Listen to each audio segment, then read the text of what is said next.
جب سے ناصرہ کے شوہر نے دوسری شادی کی تھی اور اس کو در بدر کی ٹھوکریں کھانے کے لیے مجبور کر دیا تھا تو اس کا حال بہت برا ہو گیا تھا۔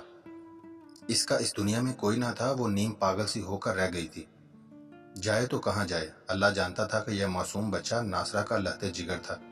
اس کا اپنا ہون تھا، مگر زمانے نے ناصرہ کی خوشیاں چھین لینے کا تہیہ کر لیا تھا۔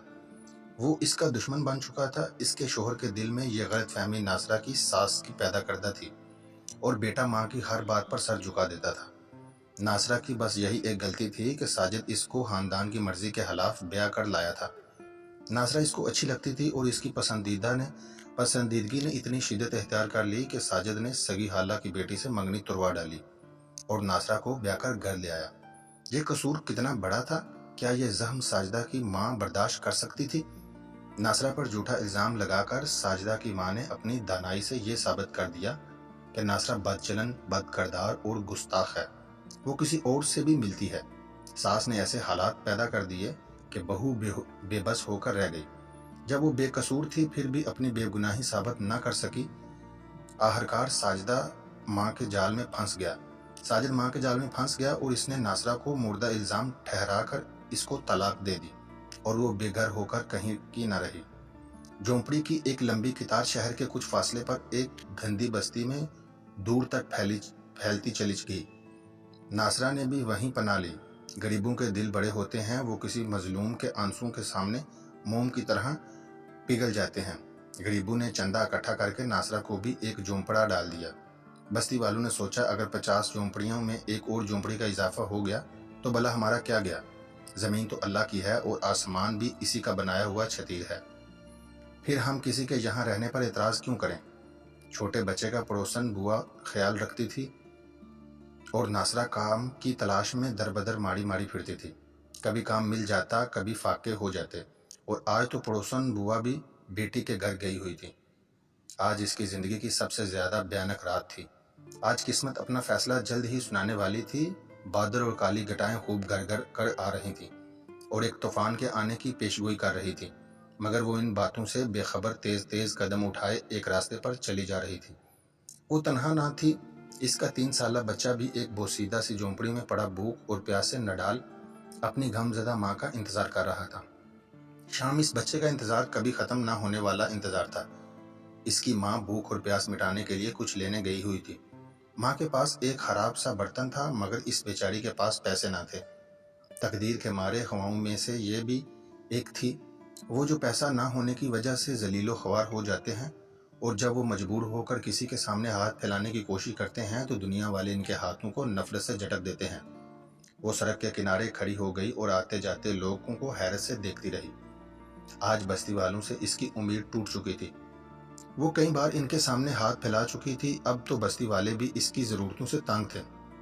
بچے کی وجہ سے وہ کہیں مستقبل ملازمت بھی نہ کر سکتی تھی، اور جھونپڑی والے کیا کرتے، وہ تو خود اس جیسے غریب تھے۔ تھوڑی دیر تک اس کی سمجھ میں کچھ نہ آیا اور وہ کیا کرے۔ اچانک اس نے یہ محسوس کیا کہ ایک شخص بہت دیر سے اس کے قریب کھڑا ہے۔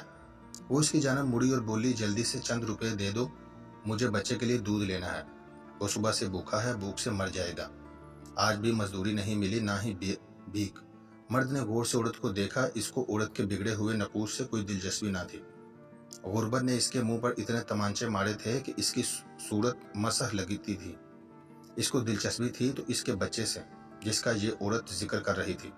وہ سنگ دلی سے بولا، تم جھوٹ بولتی ہو، سب عورتیں ایسے ہی کہہ کر بھیک مانگتی ہیں، حالانکہ ان کے بچے نہیں ہوتے، مجھے بتاؤ تو بھلا کہاں ہے تمہارا بچہ؟ ناصرہ نے جواب دیا کہ وہ دیکھو سامنے اس میدان میں جو جھونپڑیاں ہیں، وہاں اس میں سے ذرا ایک جو اکیلی جھونپڑی ہے، وہاں میرا بچہ ہے، وہ اکیلا پڑا رو رہا ہے، اگر بھوک نے اس کو سونے نہ دیا ہوگا تو رو رو کر سو جائے گا، مگر یقین کرو اس کو بھوک سونے نہ دے گی، وہ ابھی تک رو رہا ہوگا کیونکہ میرا دل کٹ رہا ہے۔ ماں کا دل گواہی دے دیتا ہے کہ اس کا بچہ سو رہا ہے یا جاگ رہا ہے۔ مرد نے جیب میں ہاتھ ڈالا اور کچھ سکے ناصرہ کی ہتھیلی پر رکھ دیے۔ ناصرہ نے شکستہ حال آنکھوں سے اس کی جانب دیکھا، پھر وہ خوشی سے حیرت کے جذبے سے دیوانی ہو گئی۔ اس اندھیری رات میں اس کے سکے کی اس ہتھیلی پر ستاروں کی طرح چمک رہے تھے۔ اس کی نظر کے سامنے اپنے بچے کا مایوس چہرہ آ گیا۔ وہ ایک لمحے میں تیزی سڑک پار کر کے دودھ کی دکان پر چل دی۔ وہاں سے اس نے دودھ خریدا اور پھر واپس آئی، مگر بارش شروع ہو چکی تھی۔ شاید یہ اس اندھیری رات میں بارش کا بھی کوئی مقصد تھا۔ جس طرح اندھیری میں اجالے کی کرن اچانک پھوٹتی ہے تو وہ غلط لمحے میں چمکتی ہے۔ وہ تیز تیز قدم اٹھاتی اپنی منزل کی طرف جا رہی تھی۔ اس نے تھوڑی دیر کے بعد دور سے ہی اپنی بوسیدہ جھونپڑی کو دیکھ لیا۔ بارش میں تیزی سے چلتی جا رہی تھی اور جلد سے جلد اپنے بچے کو سینے سے لگانے کو بے چین تھی۔ جیسے وہ اپنی جھونپڑی کی دہلیز تک پہنچی، اس کا پاؤں اس زور سے پھسلا کہ سنبھل نہ سکی۔ وہ منہ کے بل زمین پر گر پڑی۔ چند لمحوں تک وہ ساکت رہی، پھر اٹھی تو برتن خالی تھا، سارا دودھ گر چکا تھا۔ وہ اندر بچہ بھی شاید ماں کے انتظار میں بلک بلک کر سو چکا تھا، کیونکہ اب اس کے رونے کی آواز نہیں آ رہی تھی۔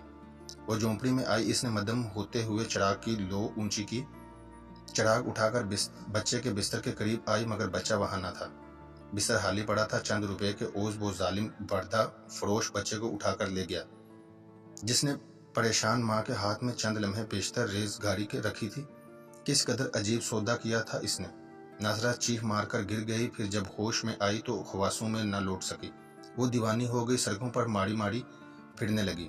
کچی بستی کے مکینوں نے اس کو اسپتال میں پہنچا دیا۔ وہ آج بھی مینٹل ہسپتال میں اپنے بچے کو پکارتی ہے، اس کو تھپک تھپک کر لوڑیاں دے کر سلاتی ہے۔ وہ بچہ جو اس کے پاس نہیں، اس کی زندگی کی آخری امید، اس کی خوشی چھین کر لے جانے والے نے نہ جانے اس بچے کا کیا کیا ہوگا۔ بے رحیم یار خان۔